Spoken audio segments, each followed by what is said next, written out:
Everyone, thanks so much for joining the webinar today. I'm Sarah Van Dries from Vanderbilt. I'm happy to introduce today's speaker, who's from our Vanderbilt group, Andrew Wiese. So Andrew has his MPH from St. Louis University, and then he came to Vanderbilt and did his PhD in pharmacoepidemiology. We're able to keep him here at Vanderbilt. He does some excellent work around drug safety, using big databases, particularly focusing on pregnant people, infants in the pregnancy and postpartum period. So he's going to share some of his work today and some of his wisdom, and we look forward to his talk and the discussion that we can have afterwards. So Andrew, I'll hand it over to you. Great, thank you for that welcome, and I will attempt to share my screen. Let's see. You are good. We are seeing. Let's see. Oh, are you seeing the?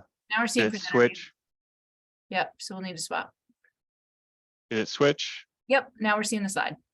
Okay, perfect. Great. So yeah, thank you for the welcome.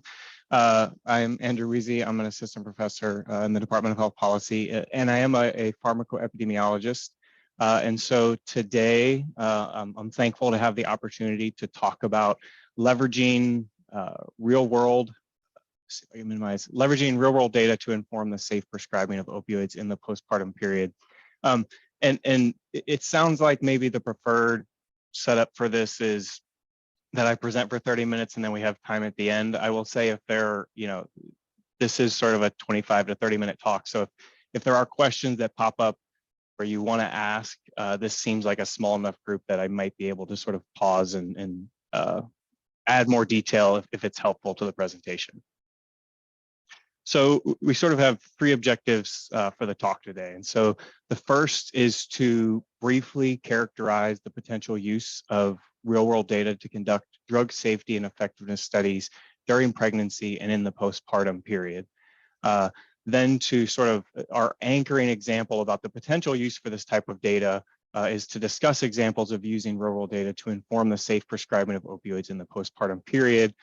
And then sort of at the end, as a means of discussing some of the challenges and limitations in the work that's already been done, I thought we could highlight a few of these challenges to the use of real-world data for conducting pharmacoepi studies during pregnancy and the postpartum period. So they'll really sort of apply to the work that I've done and that others have done in this space around postpartum opioid prescribing, but they're also really takeaways that we need to consider for all the future pharmacoepi work that we want to do in this space.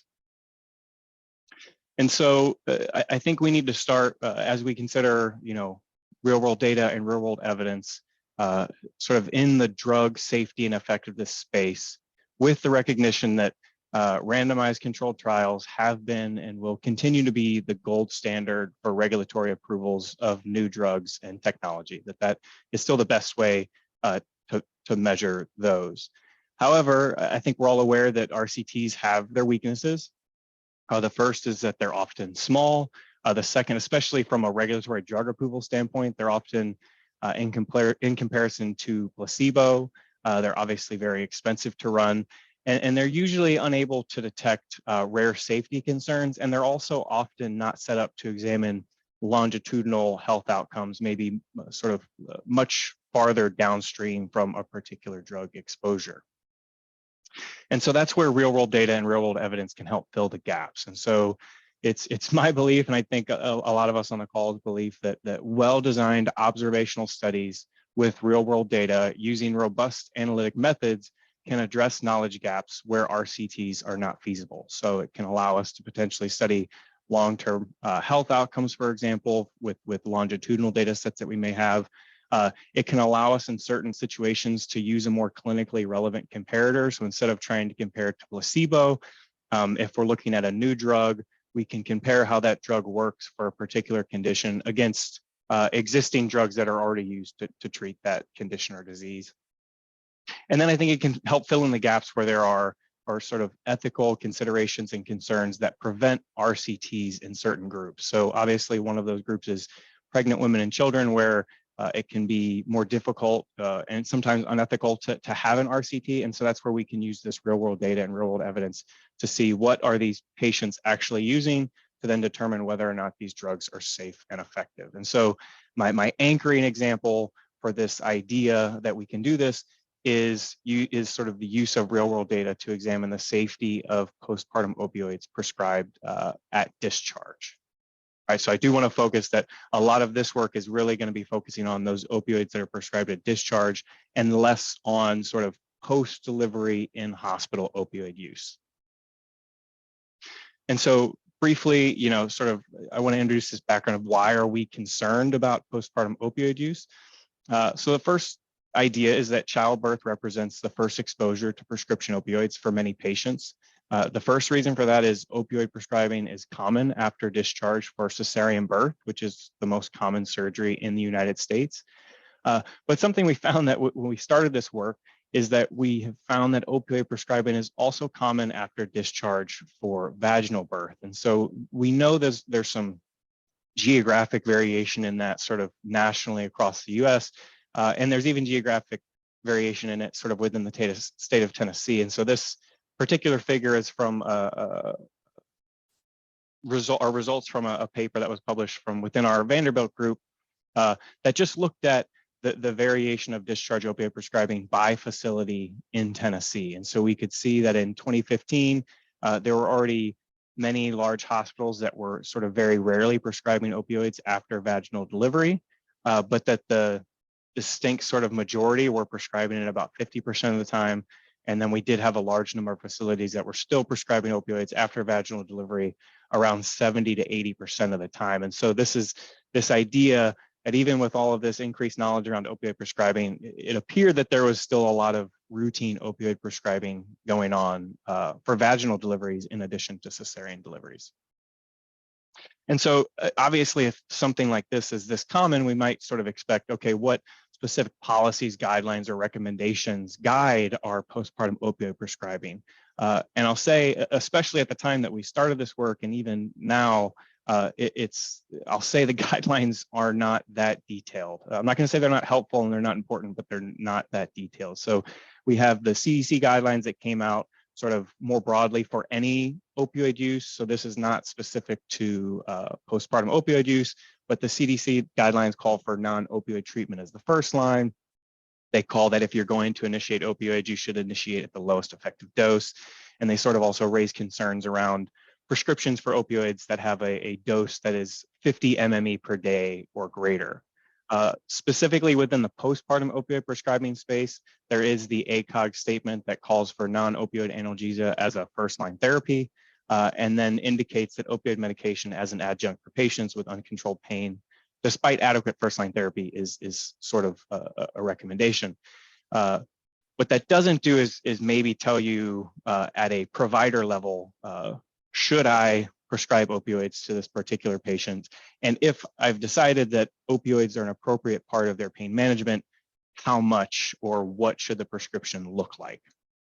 And so that's, I think, where we're hoping this real world data and real world evidence can help fill in the gaps to understand what is the safety of discharge postpartum opioid prescribing. And I'll say not just with a sort of adverse event mindset of just trying to look for the most dangerous doses, but also with the idea that we recognize that opioids may be an appropriate part of the pain management strategy after delivery. And so we want to try to identify, is there a potentially safe dose that isn't associated with sort of long-term opioid-related outcomes? And so I'll say, as we get into some of the studies in this space, I'll be presenting some work that's been done by a few other groups that I think has been really good, and then I'll be sort of smattering in a lot of the work that's been done here at Vanderbilt by several names I saw listed here on this call. So we'll just sort of work through these sort of as they were published. I'm not going to go into an intense amount of detail on the sort of study methodology. We can sort of revisit that in the discussion, especially as it relates to sort of the Vanderbilt studies. But I just want to use this as a sort of example of what studies have been done and what were the takeaways from those studies.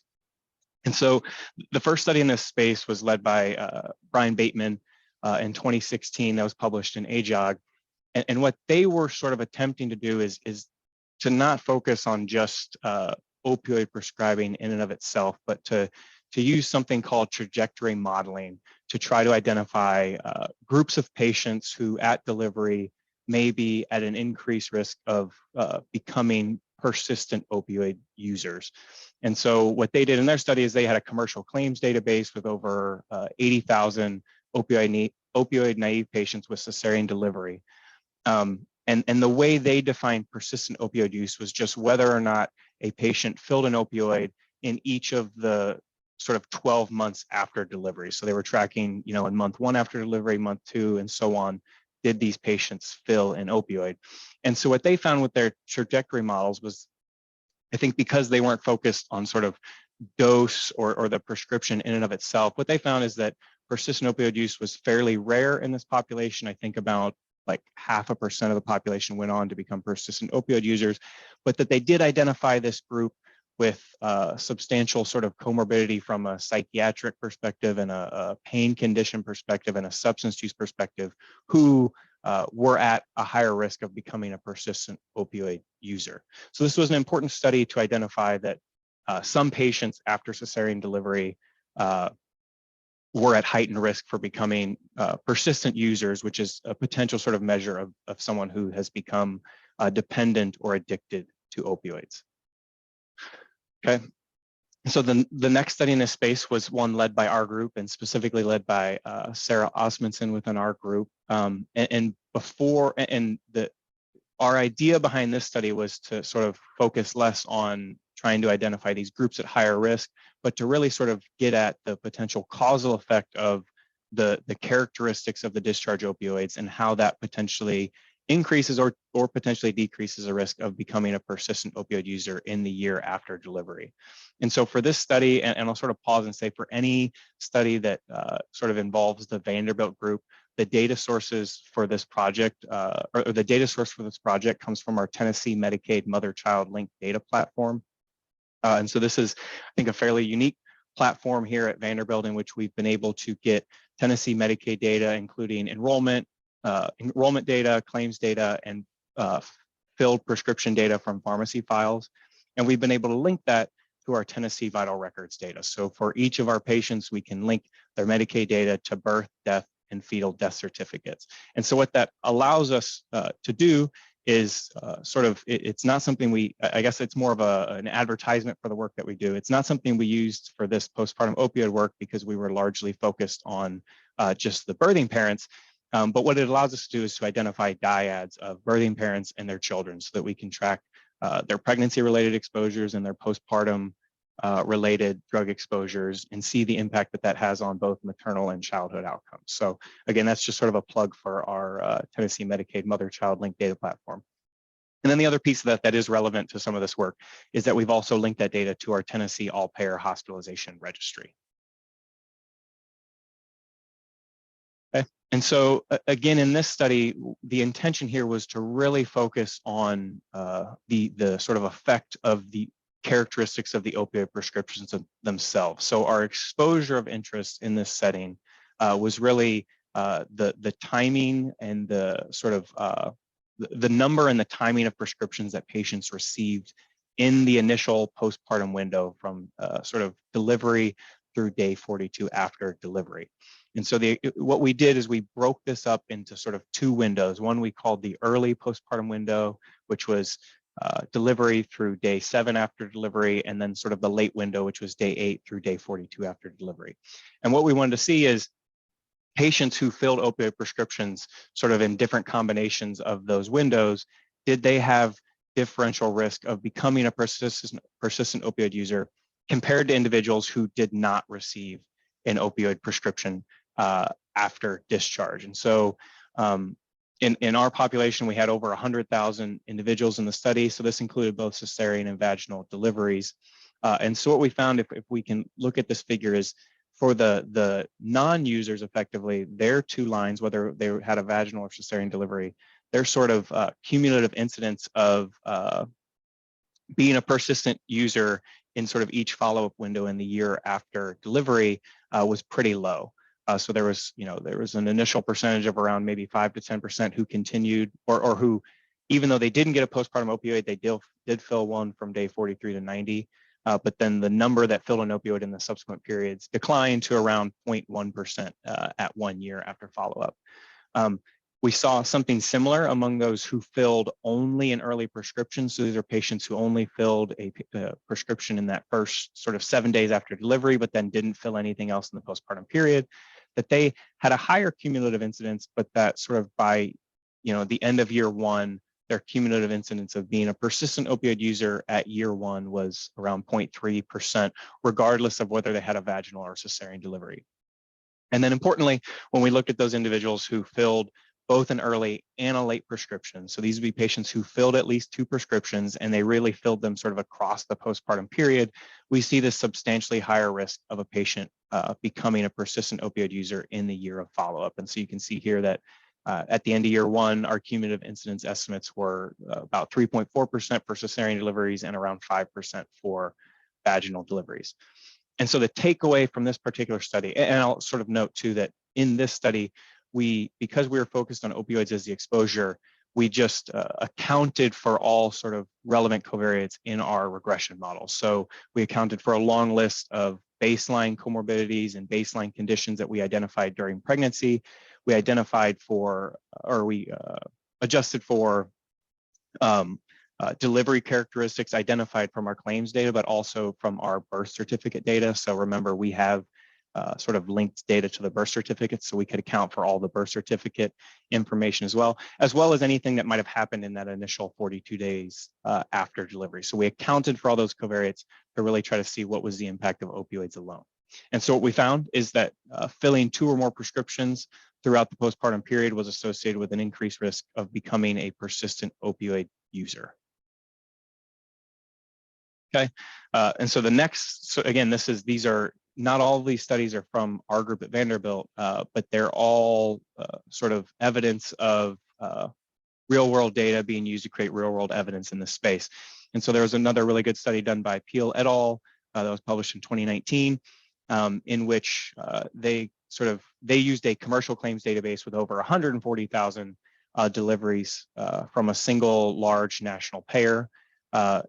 In their particular study, they weren't looking at opioid prescribing across the full postpartum period. They just wanted to see what was the association with filling an initial opioid in the 3 days after delivery with becoming a persistent opioid user over the course of the sort of year after delivery. And so what they found is that for vaginal deliveries, when you look at just those individuals who got an opioid, that those individuals who filled an initial opioid prescription with a dose greater than 150 MME were at an elevated or had an elevated risk of becoming a persistent opioid user compared to those who filled an opioid dose of less than 150. They did not see a similar association among cesarean deliveries. And so the 2 takeaways from this study, again, were that among only patients receiving opioids, those getting a dose greater than 150 had an increased risk compared to those who got less than 150 MME, and that they didn't see this for cesarean deliveries. Okay, so you'll notice the sort of the first few studies in this space were really focused on the outcome of persistent opioid use alone, right? So it's this idea of we want to determine if these patients end up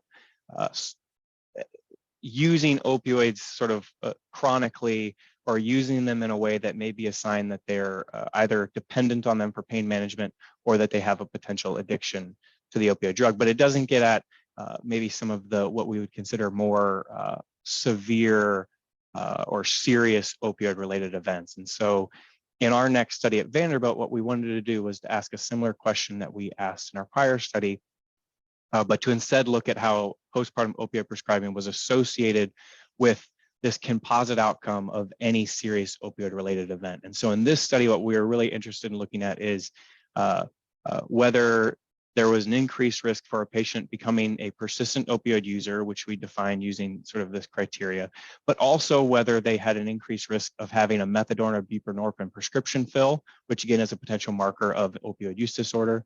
We looked for diagnoses for OUD, as well as diagnoses for opioid-related overdose, and then from the death certificates, if they had evidence of an opioid-related death. And so we're sort of now moving beyond just, are these prescription characteristics associated with persistent use, but are they associated with these more severe outcomes?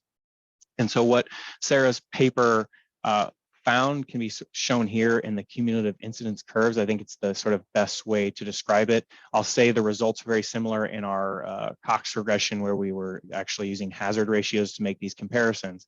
But what you can see here is that if we look at the vaginal deliveries, this green line is the cumulative incidence over time among those patients who did not fill a postpartum opioid prescription at any point from day 1 to day 42 after delivery. The red line for those with vaginal deliveries are those patients who filled 1 prescription in that window. The blue line is then those who filled 2 prescriptions, and then the purple line is for those who filled 3 or more prescriptions. So for vaginal deliveries, we can see this slightly increased risk of these serious opioid-related events with 1 prescription compared to none, a much higher risk if you filled 2 compared to none, and then the highest risk if you filled 3 or more compared to none. I think we saw something very similar in the cesarean deliveries, with the exception of that comparison of 1 prescription versus none, that those patients who filled 1 prescription after cesarean delivery did not have an increased risk of these serious opioid-related events compared to non-users, although we did still see it for 2 or more prescriptions. And so again, the takeaway here is, now that we're looking at other opioid-related harms other than just persistent opioid use, is that filling 2 or more postpartum opioid prescriptions was associated with this substantially increased risk of opioid-related harms compared to non-users, regardless of delivery type. Okay, and so I think this was a really important study to sort of get at how the patterns of opioid use over the full duration of that 42-day sort of standard postpartum period are associated with subsequent serious opioid-related events. What that particular study was maybe less helpful for was trying to figure out, sort of maybe on the provider level, you know, should I prescribe an opioid for a particular patient? And if I've decided that an opioid is appropriate, what should that prescription look like? What should the dose be? What type of opioid should it be? How many tablets? What are the day's supply? And so that's what these next, the next sets of studies that we looked at were really trying to get at here. And so in this particular study that I was able to lead, we were looking at the association between prescription opioid dose after vaginal delivery and the risk of serious opioid-related events. But our exposure was limited to the dose of the initial opioid filled within 5 days after delivery. So really anchoring this question around what is the association between that initial dose and these subsequent outcomes. And so we did do some more sort of advanced modeling to show this sort of dose response curve, but I think it matched what we saw from a categorical and linear perspective. And so I think that's why it's worth showing those for simplicity. And so what we found is that really patients who filled any dose of a initial prescription opioid after vaginal delivery had an elevated hazard of experiencing a serious opioid-related event compared to those who did not fill an opioid after vaginal delivery. Obviously, some of these, those dose ranges were sort of less common, and so that they did overlap. The confidence intervals did overlap with one, but that we do see this sort of consistent elevated effect. And then if we look at the linear model, we see something similar, that really any dose of opioid after vaginal delivery is associated with this increased risk of opioid-related harms compared to non-users. And then we see this evidence that it also increases as the dose of that initial postpartum opioid increases. Okay, and so the takeaway from this would be that because it looks like there's not a sort of definite safe dose of a prescription opioid after vaginal delivery, it's not to say that we should never prescribe opioids after vaginal delivery, but I think what it does say is that routine prescribing of opioids likely isn't warranted, right? So if we think back to those hospitals that are prescribing them in 80% of vaginal deliveries, that's likely something that's just sort of automatic. It's something they do for all vaginal deliveries. And I think we can see from our results that that's likely putting patients at risk, that we're sort of prescribing opioids without thinking about it. There was another study done by a separate group led by Zhu et al. that found something similar, that they were focused on looking at prescription opioid use after vaginal delivery and its association with subsequent persistent opioid use and misuse. They did not get into dose, but they found something similar to ours, in that they found that patients who filled an opioid in the initial postpartum period after a vaginal delivery or at an increased risk of opioid-related harms compared to non-users. And so we sort of asked this question on the vaginal delivery end. We also wanted to ask it on a cesarean delivery end. And so our group led another study asking the same question about,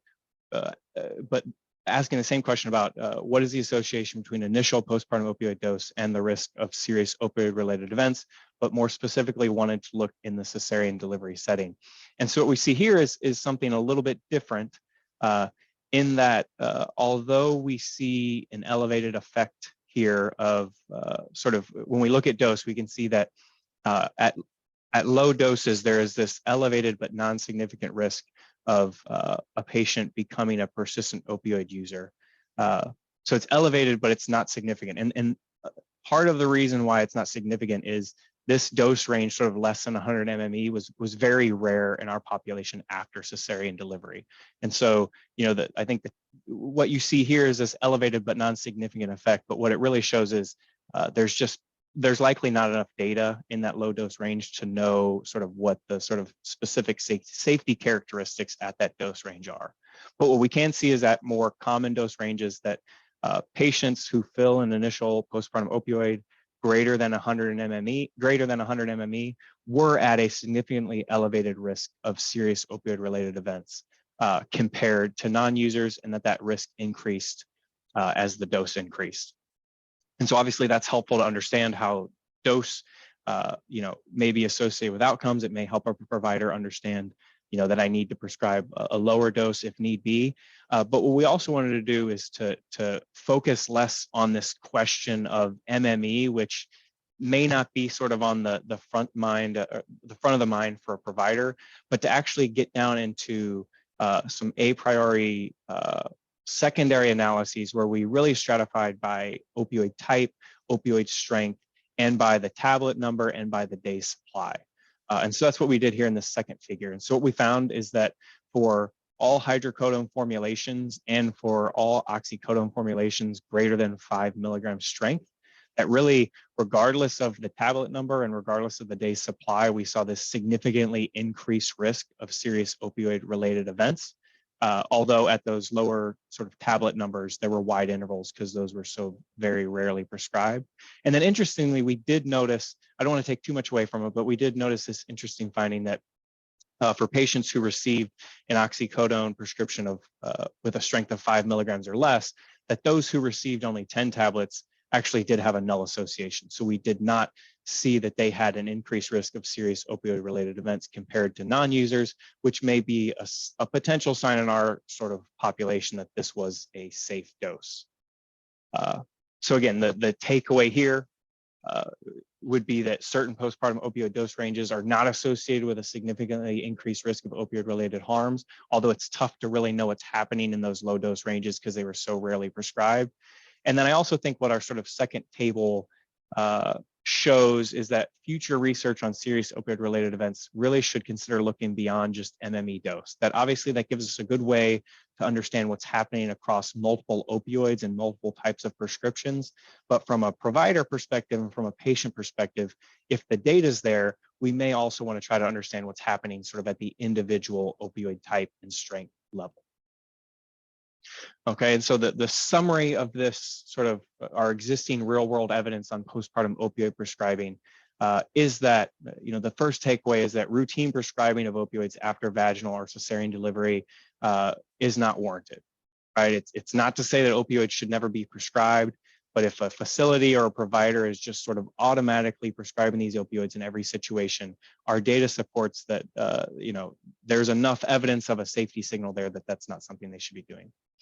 Secondly, if according to sort of the ACOG recommendations that the opioid decision is really a shared decision-making process between patients and providers, what our study shows is that if that process leads to the initiation of opioids, less opioids is better, right? So if you're going to initiate opioids, less opioids is likely better.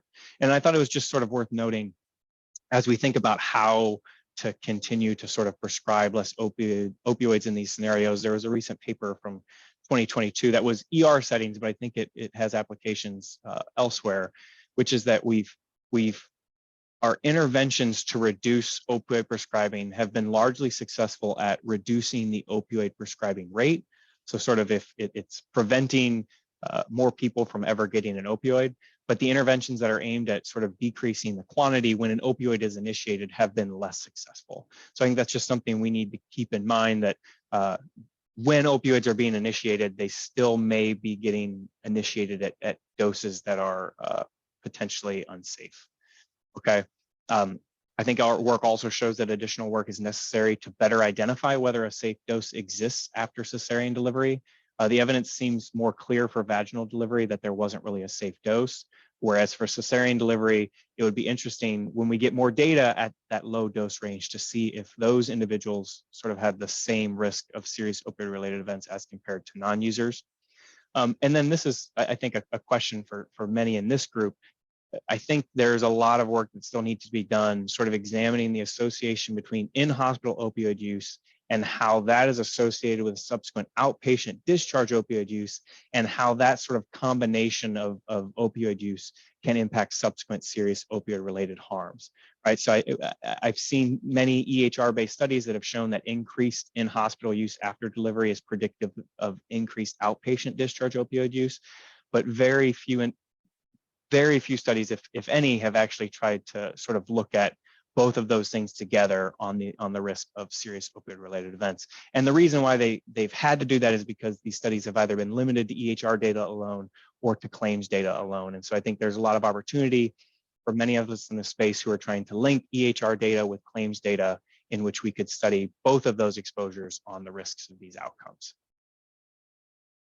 Okay, and then I just wanted to highlight, right, why are we doing these types of studies, and and why are these still a need to continue to do? And it's because if we look at sort of the past and current RCTs, if I go look at clinicaltrials.gov, there's just not that many studies that are looking at interventions to reduce opioid prescribing after cesarean or vaginal delivery, and there are none that are really, or there may be one, but there are very few that are looking at sort of how that opioid prescribing potentially impacts these long-term opioid-related outcomes. And so if there aren't going to be RCTs to help inform us in this space, that's where this real-world data and real-world evidence can help fill in the gaps on the safety of postpartum opioid prescribing. So I will note that we're at sort of the 35-minute mark. So what I may do is just sort of briefly highlight some of the challenges from our prior work and things we need to consider as we're doing pharmacoepi studies in pregnancy. I'll move through them quickly and try to make sure that we have time for discussion around sort of this body of work, but also around how we address these challenges. And so the first challenge, and it relates to all this work that's been done, is that filled pharmacy data. So almost all of the studies that I discussed were using claims data, so they're using filled pharmacy data. And so filled pharmacy data and EHR outpatient prescribing data, if you're using those sources to characterize drug exposure, we have to recognize that that does not represent actual use. And for substance use sort of related studies like this, we have to recognize that it cannot account for illicit drug use, right? That if a patient is getting prescription opioids off the street, we're not going to be able to see whether or not they were actually exposed. And so those are absolutely true, but I think the other thing we need to recognize is that if we do decide to conduct a study with EHR data alone or with claims data alone, we need to recognize that we're likely not getting the sort of full picture of a patient's prescription use. So we know if we're using claims data, that out-of-pocket prescriptions are not going to be captured by the claims data. And then if we're using EHR data, we know that drugs prescribed outside of that particular EHR system are not going to be captured in the EHR. But we also know that drugs prescribed in the EHR may never actually be filled. And so I just wanted to, if anyone was sort of trying to flag references, there's been a few good studies that have been done trying to sort of validate and make comparisons across EHR prescribing data and claims data. And one particular study I thought that was of great interest was one that did specifically link patient level EHR prescribing data to patient level claims data from pharmacy claims. And so I think this sort of, their finding is something we need to consider about the work that we're doing in pharmacoepi, which is they found that around sort of 76% of patients prescribed CBD drugs in the EHR, that 76% of those patients didn't actually fill the drug, that when you go look at their claims data, they never actually filled it. And so that gets at this sort of last bullet, right? That just because we have the prescribing data in the EHR doesn't mean they ever filled it, and it doesn't mean that they ever actually used it. And so again, the takeaway here is just that when we use these standalone data sources, we have to recognize there are limitations there. And so that's where there's this idea, and again, many people on this call are involved in it, this idea that, you know, data linkage to the rescue, that if we can just link EHR prescribing data to claims prescribing data, that will solve all of our problems because we'll have all of their drug exposures. And so I'll say, you know, that's sort of, I obviously have a part of me feels that way, right?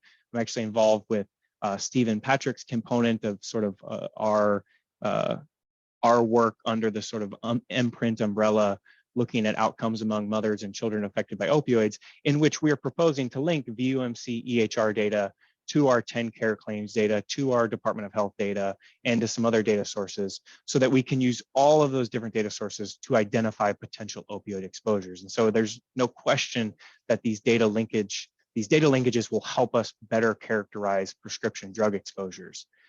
But I do want to highlight sort of that we need to be careful as we move into this space, that just because we have these linked data sources, it does not protect us from misclassification. And it also creates just another opportunity to introduce bias into our studies. So I thought this was a really good study by Sun Wang, Lee, and To, looking at the potential bias when we use these linked database studies. And so they sort of set this example where there's a target population where a secondary supplemental database is linked so that you can identify, you can have a sort of greater access to potential covariate information. And so what you end up with in that study is sort of restricting your data set to patients who have data in both sets of data sources. The problem with that, which they found, is that those link cohorts are potentially very different from sort of the average person in either of the separate data sets, right? And so what they found is that their link cohorts were older and had a higher comorbidity index among patients compared to those sort of less restrictively linked cohorts. And what they found is that even after adjusting for some of these confounders, if we look at this figure C here, you can see that we see some movement of the effect estimate, especially as the sort of requirements of the linkage get more strict.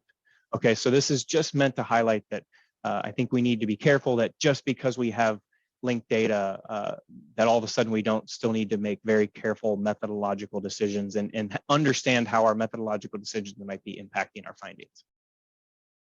Okay, a few other, again, challenges that impacted this prior work, but that we really need to consider as we're doing pharmacoepi moving forward, is this idea that, again, even if we have these linked databases and we have even more information to identify potential covariates that we want to adjust for in our analyses, we still need to recognize that there's possibility of residual confounding due to misclassification of the covariates from incorrect covariate algorithms, right? That just because we have more data, if we don't have good algorithms to identify those covariates, that's still a potential source of misclassification in our data. And then the other issue we need to think about is, in all of these sorts of observational study designs, even if we have new data sources, we ultimately have to make a choice on what our baseline period for covariate ascertainment is, right? And so a lot of times our trade-off is, by having a short baseline period in which we require either sort of continuous utilization or continuous enrollment, that gives us a sort of larger population because we lose less patients in that baseline window, but it means that we have a very short window to actually identify covariates. Whereas if you have a longer baseline period, it gives you more time to identify covariates if they exist, but you also introduce the possibility of selection bias because you're only limiting your data to patients who had some very long period of baseline enrollment or healthcare utilization. So again, we need to recognize that issue. The other issue is how the outcome definition that you use from claims or EHR data can impact your study findings, right? That if we think back to all the prior work that's been done in this space, for the most part, there was a different definition used for persistent opioid use across all of those definitions. And so we need to recognize how just simply having differences in the outcome definition can impact our study findings.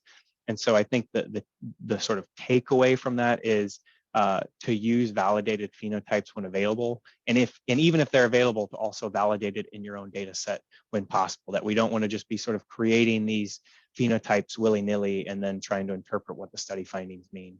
And then I'll just sort of introduce this caution that I don't have time to belabor too much, but it's the idea that, you know, if you don't have phenotypes and you're just trying to identify outcomes from claims and EHR data, that you need to be really careful with identifying claims from outpatient claims databases, that you might feel more confident about what you're seeing sort of on the inpatient or the emergency department end, but that we do see a lot of sort of rule out diagnoses in that outpatient claim data. And so if you sort of are identifying outcomes using only one outpatient claim, that's potential misclassification in your outcome that you need to be aware of.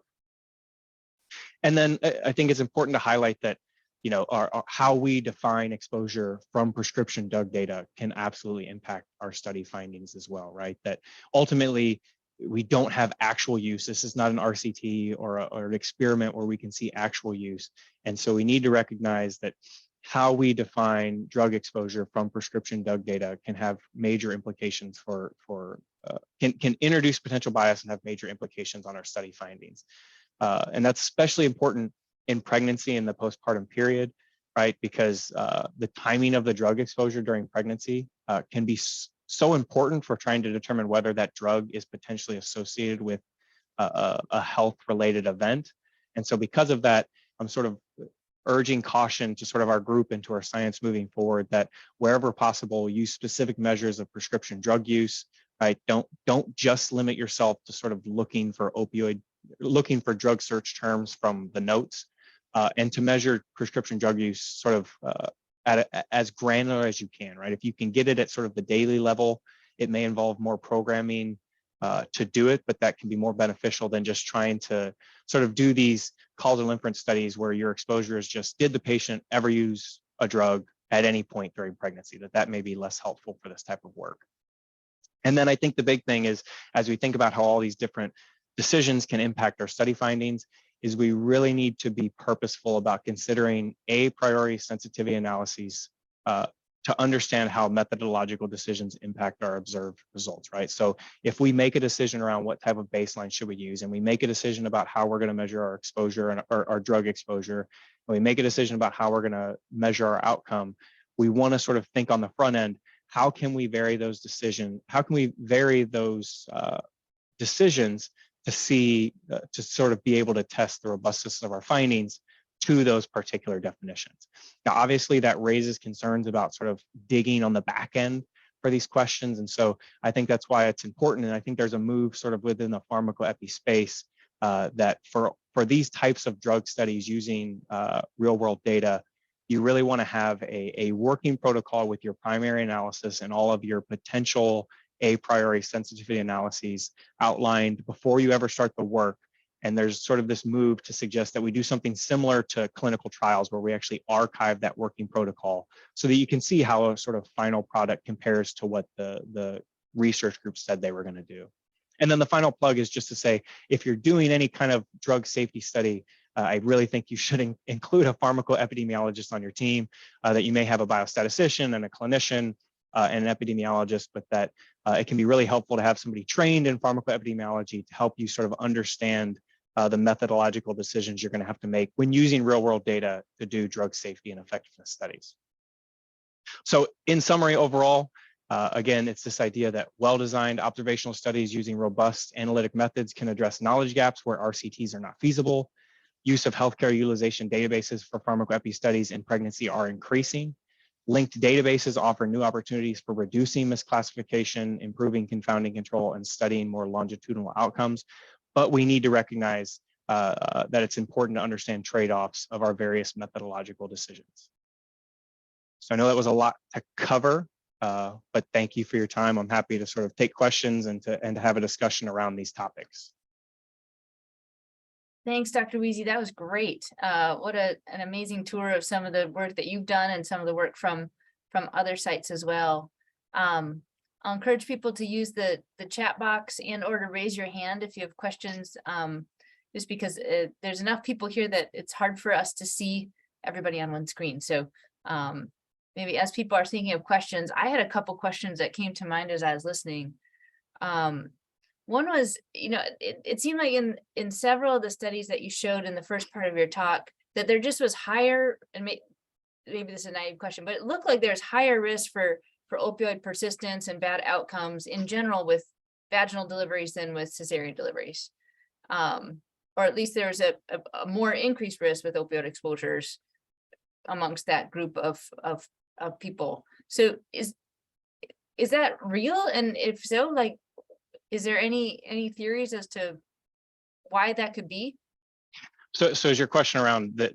I guess what I would say is I don't know that our work found that there's an increased risk of a definite increased risk of serious opioid-related events just for vaginal deliveries alone compared to cesarean. But what we did find is that the opioid prescribing after vaginal delivery was definitely sort of more associated with these serious opioid-related events. And I think the hypothesis there is getting at what some other studies have found, where some of this opioid prescribing may not be warranted. And so these may be patients who, let's say they got a 40 tablet prescription for oxycodone, and maybe they weren't enough pain to take it for 3 or 4 days. But then they sort of hung on to the rest of it, right? That they didn't use all of that because their pain wasn't that bad. But now they have this prescription laying around that at a later point in sort of the stress of the year after delivery, they decide to start taking it in a way that leads to dependence, leads to sort of greater use and misuse. Whereas on the cesarean end, right, that there may be more pain associated with it. And so the opioid prescribing was more appropriate, and they sort of use it within the intended window and don't have it sort of laying around on the back end. That's, okay. I think that's just sort of one idea that might explain why it seems worse with vaginal deliveries than cesarean.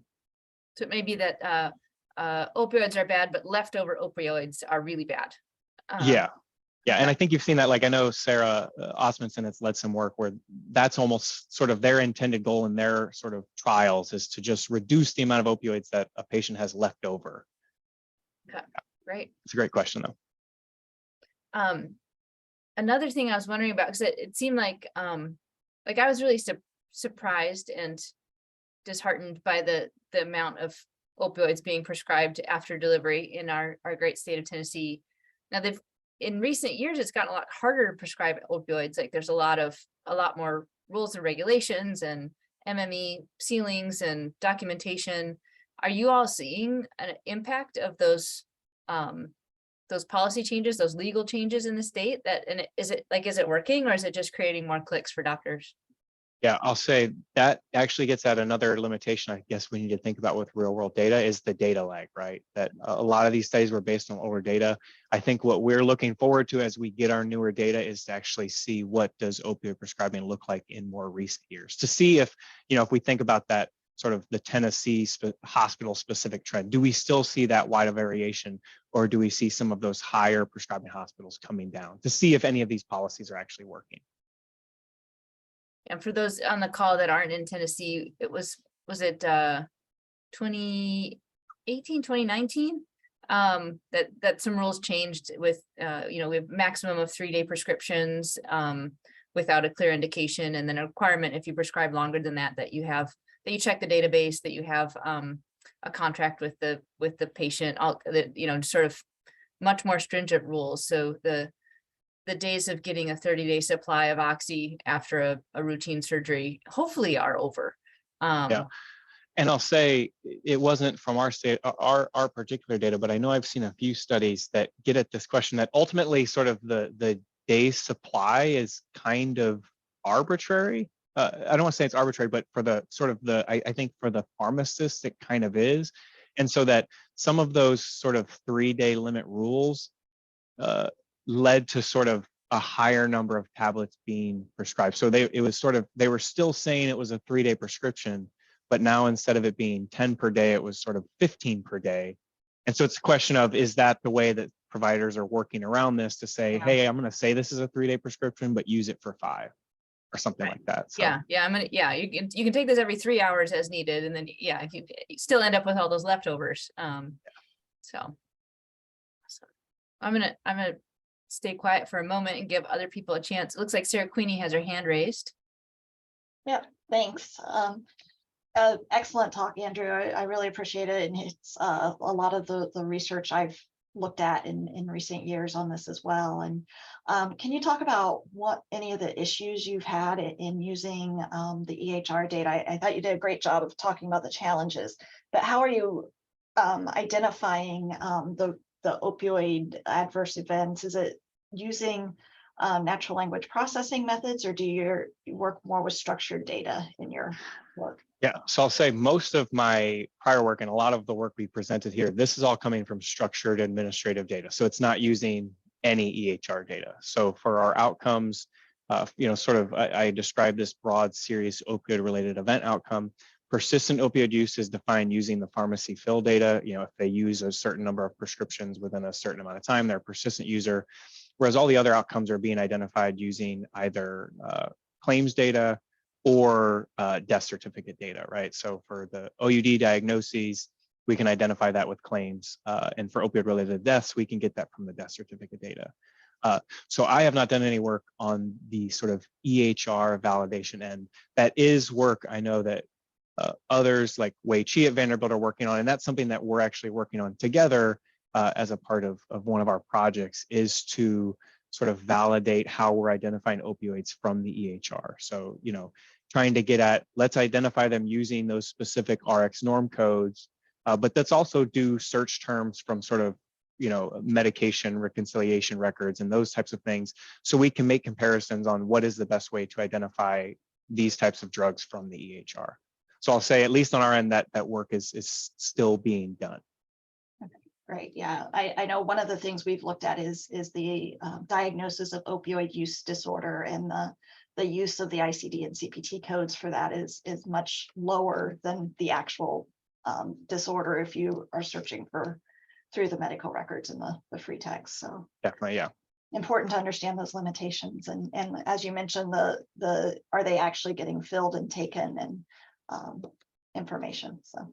Yeah, and I'll say, obviously there's caution around it, but I think we all sort of want to move to this space where, at least for especially this type of question, right, where we know that there's a particular use of this medication in the hospital, and then there's something that happens out of the hospital, that we really need to get to the space where we have both of those data sources to really be able to characterize all of the post-delivery opioid use to see how that impacts these outcomes. Right. That we're only able to get at sort of parts of that causal chain with each of these individual data sets. And one thing you mentioned was not being able to capture both the inpatient and the outpatient use necessarily, and from the claims data in the same research. And I wonder, some of the studies you were looking at were fills within a few days or something, and I wonder how much of that is also impacted by patients who, when I had my first child, I was given a bottle of hydrocodone in the hospital and took it home. So it's an outpatient medicine that was given to me as an inpatient, and may not. Yeah, no, that's absolutely a great point, right? That I think there's been some evidence that in the increased amount of in-hospital use is associated with discharge use, but you also have these different situations, right, where maybe because a patient used so much opioids sort of in the hospital, the provider feels like I don't need to discharge them home with as much, or sort of the flip side of I didn't give them any in the hospital, and so now I'm going to send them home with some, right? That those are the things we want to sort of be able to tease out once we have these linked data sources available to us. Great, thank you. There's a comment in the chat from Jim Anton. He said he doesn't have a good AV. We'll give him a pass on that because he saved my buns when my AV didn't work when I was giving a talk a few months ago, as some of you might recall. But Jim asked, or he says that you mentioned using the mother-child linkage. Can you speak to a little to the child outcomes that you'll be exploring? Yeah, so the particular child outcomes we're looking at in the, I think I referenced Stephen Patrick's study, the one that he's leading, where we're linking these data sources. That particular study, we're intending to look at how the association between opioid exposure sort of close to delivery and subsequent sort of risk for early access, basically a child's need to access early intervention services, as well as this idea of linking to DCS data to see how that impacts like foster placement for kids who have to sort of interact with DCS. So those are maybe sort of more behavioral social outcomes. I'll say that's the limit of what I'm currently involved with. You know, Jim, we've talked before. If there are child outcomes that you know are worth exploring, you know, I think we need to have conversations because I think this is a really robust data source that we could ask a lot of questions around other childhood outcomes. Awesome. Well, I think that's everything from the chat box, and you've had your email up on the screen so folks can reach out if they're a little shy about this forum. Although I think this has been a great interaction, a great talk. Thank you, Sarah Quinney and the Coordinating Center for the chance to have these discussions, and we'll see you all again soon.